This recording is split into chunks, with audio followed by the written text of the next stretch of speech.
मित्रों, इस वीडियो में हिंदुत्व के बारे में सच्ची और नई जानकारी आपको प्राप्त होगी। ऐसी जानकारी जिसे अधिकांश हिंदू ही नहीं जानते। जब तक किसी हिंदू को हिंदुत्व की सही जानकारी ही नहीं होगी, तब तक उसे अपने आप को हिंदू कहना ही व्यर्थ है। तो यदि आप सच में हिंदू हैं या अपने आप को हिंदू मानते हैं, तो बने रहिए पूरे वीडियो के साथ। तो जय सीताराम मित्रों, स्वागत है कथामृत यूट्यूब चैनल पर। मित्रों, हिंदू रिसर्च फाउंडेशन मुंबई ने हिंदू, हिंदुत्व तथा हिंदुस्तान जैसे शब्दों का आधुनिक संदर्भ में उनका आशय है कि संप्रति हिंदू शब्द की उत्पत्ति पर विचार करने में समय बर्बाद न करके हिंदू धर्म के प्रचार प्रसार की बात सोची जाए तो अधिक उपयोगी होगी। तो मित्रों, उनका यह सुझाव सार्थक प्रतीत होता है, लेकिन है नहीं। हिंदू शब्द को लेकर संस्था बनाना, हिंदू नाम पर आहें भरना, पश्चाताप करना, आंसू बहाना अलग बात है। प्रश्न है कि हिंदू धर्म क्या है जिसका प्रचार प्रसार किया जाए। इसके लिए धर्म को मूल रूप में जानना, उद्गम से ही उसका साफ सुथरा परिचय देना होगा।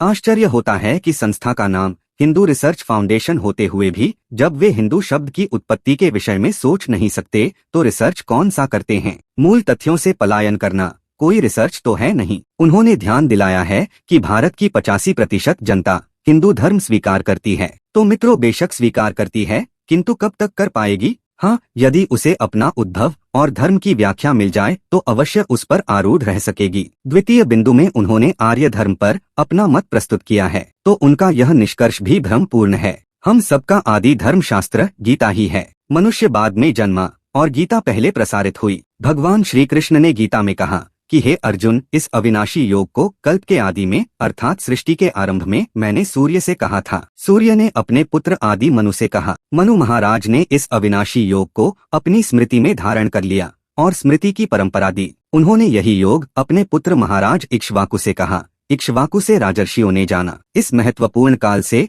यह अविनाशी योग इस पृथ्वी पर से लुप्त हो गया था। मनुष्यों की स्मृति पटल से उझल हो गया था। लोग भूल गए थे। वही अविनाशी योग मैं तेरे लिए कहने जा रहा हूँ, क्योंकि तू प्रिय भक्त है, अनन्य सखा है। अर्जुन ने कुछ तर्क वितर्क के पश्चात स्वीकार किया कि नष्टो मोह स्मृतिर्लब्धा त्वत् प्रसादान मयाच्युत स्थितो अस्मि गत संदेह करिष्ये वचनम तव, यानी मोह से उत्पन्न मेरा अज्ञान नष्ट हुआ। हे गोविंद, स्मृतिर्लब्धा यानी जो मनु महाराज ने स्मृति में धारण किया था, जिस स्मृति की परंपरा दी, मैं उस स्मृति को प्राप्त हुआ हूँ। यह अविनाशी योग मैंने स्मृति में धारण कर लिया है। मैं आपके आदेशों का पालन करूंगा। अर्जुन युद्ध के लिए प्रस्तुत हो गया। युद्ध हुआ, विजय हुई, एक धर्म साम्राज्य की स्थापना हो गई। एक संपूर्ण धर्मात्मा नरेश युधिष्ठिर अभिषिक्त हुए और एक ही धर्म शास्त्र गीता पुनः प्रसारण में आ गई। गीता के आरंभ में ही अर्जुन ने कहा कि हे गोविंद, मैं युद्ध नहीं करूंगा, क्योंकि कुल धर्म सनातन है। जाति धर्मा कुल धर्माश्च शाश्वता, यह जाति धर्म और कुल धर्म ही शाश्वत है। युद्ध जनित नर संहार से पिंडोदक क्रिया लुप्त हो जाएगी, पितर लोग गिर जाएंगे, वर्ण संकर हो जाएंगे इत्यादि। हम लोग समझदार होकर भी पाप करने को उद्यत हुए हैं। शस्त्रधारी कौरव मुझ शस्त्र विहीन को मार डालें तो मरना श्रेयस्कर है। हे गोविंद, मैं युद्ध नहीं करूंगा, यह पाप है। एक धार्मिक भ्रांति ने अर्जुन को मौत के मुख में धकेल दिया। गीता के विस्मृत होने का दुष्परिणाम था कि अनेक भ्रांतियां फैल गईं, जिनमें से एक भ्रांति का अनुयायी अर्जुन भी था। जिन कौरवों ने इनके लिए लाक्षागृह का निर्माण कराया, भीम को विष दिया, वनवास काल में राक्षसों को नियुक्त किया कि ध्यान रत अर्जुन को मार डालो, वे अर्जुन को निःशस्त्र पाकर क्या छोड़ देते। किंतु भगवान श्री कृष्ण ने कहा, हे अर्जुन, तुझे यह अज्ञान किस कारण से उत्पन्न हुआ। यह न कीर्ति करने वाला है, न कल्याण करने वाला है, और न ही पूर्व महापुरुषों ने भूलकर भी ऐसा आचरण किया। यह अनार्य जुष्टम यानी अनार्यों का आचरण तूने कहाँ से ले लिया। भगवान ने बहुत समझाया, अर्जुन ने तर्क वितर्क किया, अंततः उसे दृष्टि मिली, भगवान का दर्शन किया, तब कुछ समझ में आया। अस्तु जात पात छुआछूत भेदभाव पिंडोदक क्रिया भगवान के शब्दों में अज्ञान है। यह अनार्यों का आचरण है। एक होता है अनार्य और एक होता है आर्य। तो आर्य कोई धर्म नहीं है, प्रजाति नहीं है, बल्कि यह व्रत है। अस्तित्ववान अविनाशी एक परमात्मा है। जो उस एक परमात्मा का उपासक है, उसे प्राप्त करने की नियत विधि का आचरण करता है, वह आर्य है। गीता आर्य संहिता है। गीता के अनुसार आत्मा ही शाश्वत है, सनातन है, जो सदा हृदय देश में विद्यमान है। हम शाश्वत सनातन के पुजारी हैं। गीता सनातन की प्राप्ति की संहिता है, इसलिए भारतीय सनातन धर्मी कहे जाते थे। हम उस हृदयस्थ परमात्मा के पुजारी हैं, इसलिए हिंदू कहे जाते हैं। हृदय में ही उस परम तत्व परमात्मा का निवास है। साधना की सही प्रक्रिया से चलकर जब कभी किसी ने उस परम प्रभु को पाया तो हृदय देश में प्राप्त किया। संसार एक रात्रि है या निशा सर्वभूतानाम तस्याम जागर्ति संयमी। जगत रूपी रात्रि में भी वह ईश्वरीय प्रकाश सबके हृदय में एक रस विद्यमान रहता है। रात्रि में तो इंदु अर्थात चंद्रमा ही रहता है, इसलिए हृदय इंदुसा। हिंदू हृदय में वह चंद्रमा के सदृश सदा प्रकाशित है। यह जीवनी शक्ति के रूप में सदा प्रवाहित है,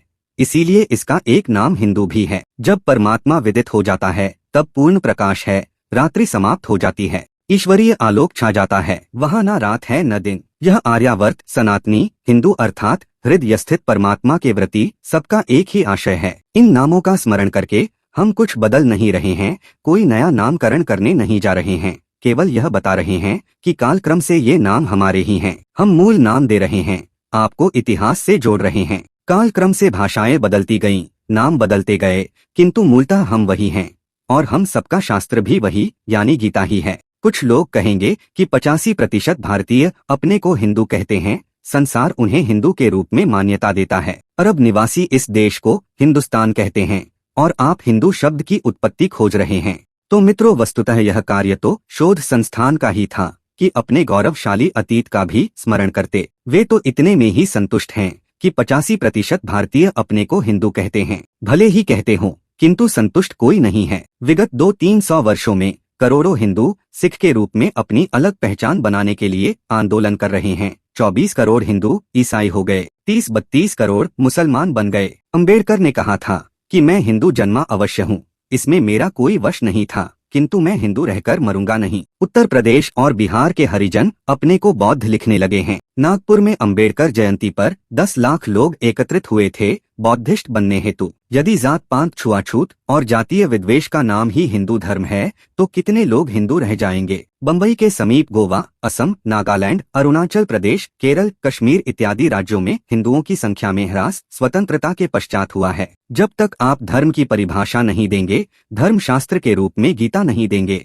केवल हिंदू हिंदू कहने से धर्मांतरण नहीं रुकेगा। क्योंकि हिंदू आश्वस्त नहीं है, उसे धर्म पर विश्वास दिलाना होगा ताकि वह इस पर टिक सके। वेद शास्त्र की धमकी देकर, साइन बोर्ड दिखाकर भारत में अलग से एक शास्त्र चलाया जाता था जिनका नाम था स्मृतियां, जैसे मनुस्मृति, पाराशर स्मृति, देवल स्मृति, याज्ञवल्क्य स्मृति इत्यादि। महापुरुषों के नाम से प्रचारित इन स्मृतियों के अनुसार शूद्र भगवान का भजन नहीं कर सकता। वह वेद वाक्य पर विचार करने मात्र से नरक में जाएगा। अगर उसे सुनकर वह स्मरण करता है या मन में दोहराता है तब भी नरक जाएगा। जिह्वा से वेद का उच्चारण कर दे तो उसकी जिह्वा काट लो। अगर यही है आपका हिंदू धर्म, वेद और शास्त्र, तो कौन इस व्यवस्था में जीना चाहेगा। शोध संस्थान वालों ने तर्क दिया है कि दक्षिण भारत के लोग अपने को आर्य नहीं मानते, द्रविड़ मानते हैं, हिंदू मानते हैं। आर्य दर्शन का प्रचार करने से उत्तर दक्षिण भारतीयों में घृणा पनपेगी। तो राष्ट्रीय गान तो आपको स्मरण ही होगा। पंजाब, सिंध, गुजरात, मराठा, द्राविड़, उत्कल, बंग, विंध्य, हिमाचल, तो ये भूभाग के नाम हैं।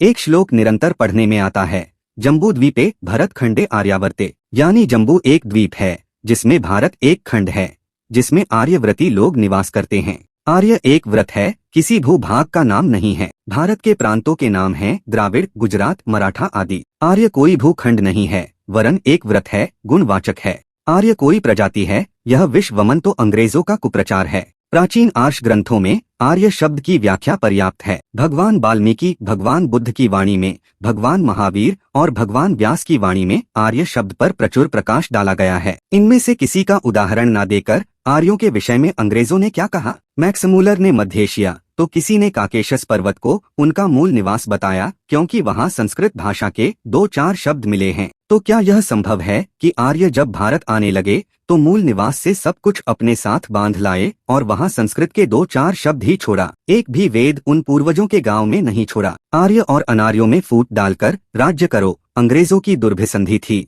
जिसका शिकार आंग्ल भाषी विश्वविद्यालयों के छात्र हुए। यदि छात्र यही सब न लिखें तो उत्तीर्ण कैसे होते। ब्रिटिश प्रशासन के अंतर्गत लॉर्ड मैकाले की कुत्सित शिक्षा योजना का परिणाम आर्य और अनार्यों का विभाजन है। दक्षिण भारतीय भी आर्य ही हैं। अंगद आर्य थे, विभीषण आर्य थे, रावण के पिताश्री भी आर्य ही थे। आरंभिक आर्य सूर्य, चंद्र, कुबेर, वरुण इत्यादि थे। भगवान श्री कृष्ण आर्य थे। आर्य एक व्रत है, यानी जो अस्तित्व एकमात्र परमात्मा के प्रति आस्थावान है, आर्य है। ना कि कोई प्रजाति या धर्म। धर्म तो साधना का नाम है, यानी साधना को धारण करना धर्म है। शोध संस्थान को संतोष है कि अरब वाले इस देश को हिंदुस्तान तो कहते हैं, तो मित्रों मुसलमान हिंदुओं को काफिर भी कहते हैं, नास्तिक मानते हैं, पापी मानते हैं और हिंदुस्तान को पाक करने के षड्यंत्र करते ही रहे हैं। कभी जनेऊ जलाया गया, चोटी काटी गई, तो कभी जजिया कर लगाया गया। उस युग में 3 विभूतियां ऐसी निकल आईं जिन्होंने हिंदुओं को समूल नष्ट होने से बचा लिया। वह थे महाराणा प्रताप, गुरु गोविंद सिंह जी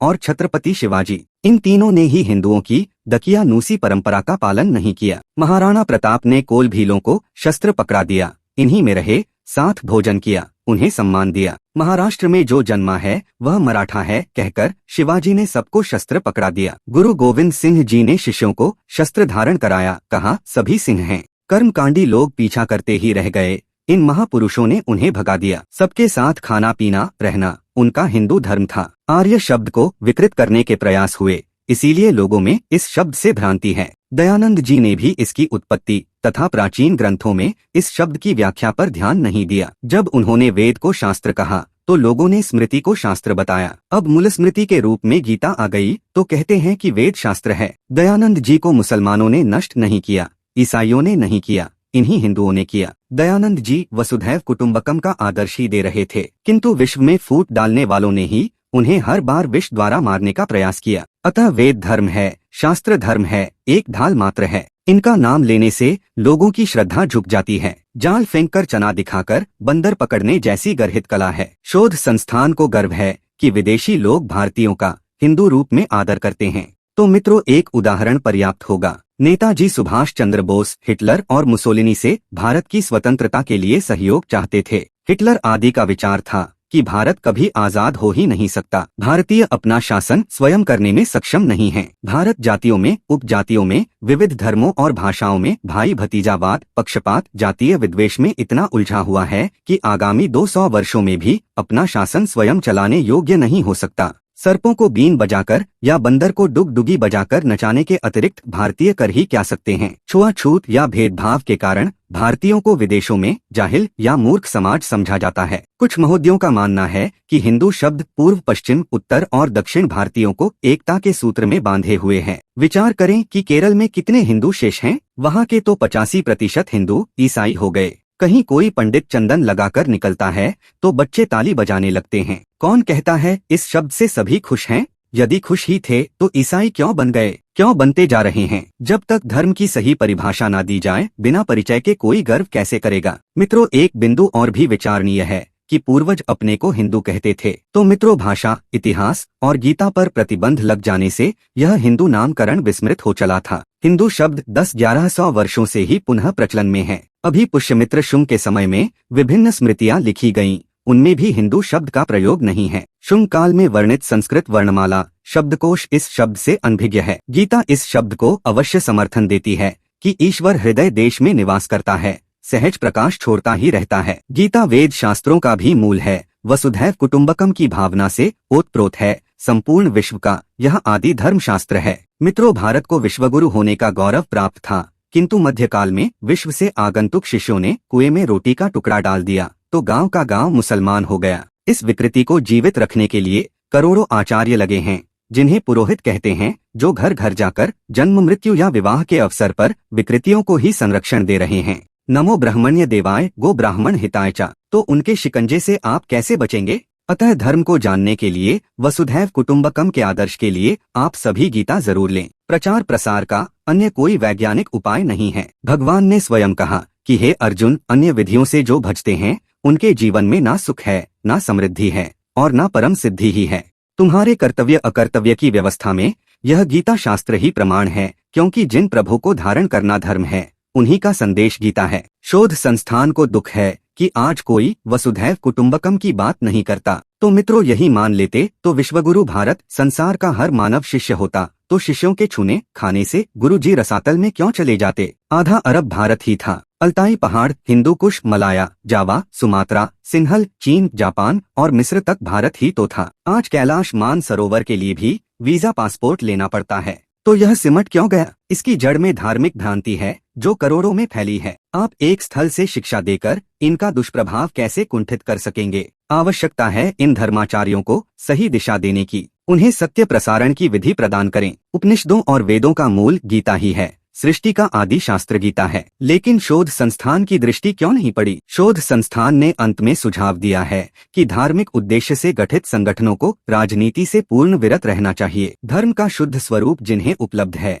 ऐसे संगठन राजनीति में कभी जा ही नहीं सकते। धर्म उन्हें किसी में फूट डालने का अवकाश ही नहीं देता। यह तो वही कर सकते हैं जो धर्म नहीं जानते। धर्म की दृष्टि में विश्व का मानव मात्र एक इकाई है। अन्य किसी ग्रह पर अतिरिक्त जनसंख्या है तो उसके लिए भी धर्म में इतनी जगह बनी हुई है। गीता के अनुसार एक पिता की संतान के रूप में वे एक जगह खा पी सकते हैं, संबंध भी कर सकते हैं। संस्थान ने बौद्धिकों का आह्वान किया है कि उदारवादी व्याख्या द्वारा हिंदू धर्म के प्रचार प्रसार में लगें। वस्तुतः बुद्धि के बल पर शास्त्रों को समझने का प्रयास ही गलत है। शास्त्र कोई विरला महापुरुष ही जानता है और उनके संरक्षण में कोई विरला ही अधिकारी पढ़ता है। 50 भाषा पढ़कर भी शास्त्र के विषय में कोई कुछ नहीं जानता। श्री कृष्ण कहते हैं, हे अर्जुन, इस ज्ञान को जानने के लिए तत्वदर्शी महापुरुष की शरण में जाओ। यह तो महापुरुषों के क्षेत्र की वस्तु है। आप उनसे परामर्श लेते रहेंगे तो कभी भी संदेह नहीं होगा। तो मित्रों, यदि आपने कथामृत को सब्सक्राइब नहीं किया है तो जरूर करें। आपको जय श्री कृष्ण।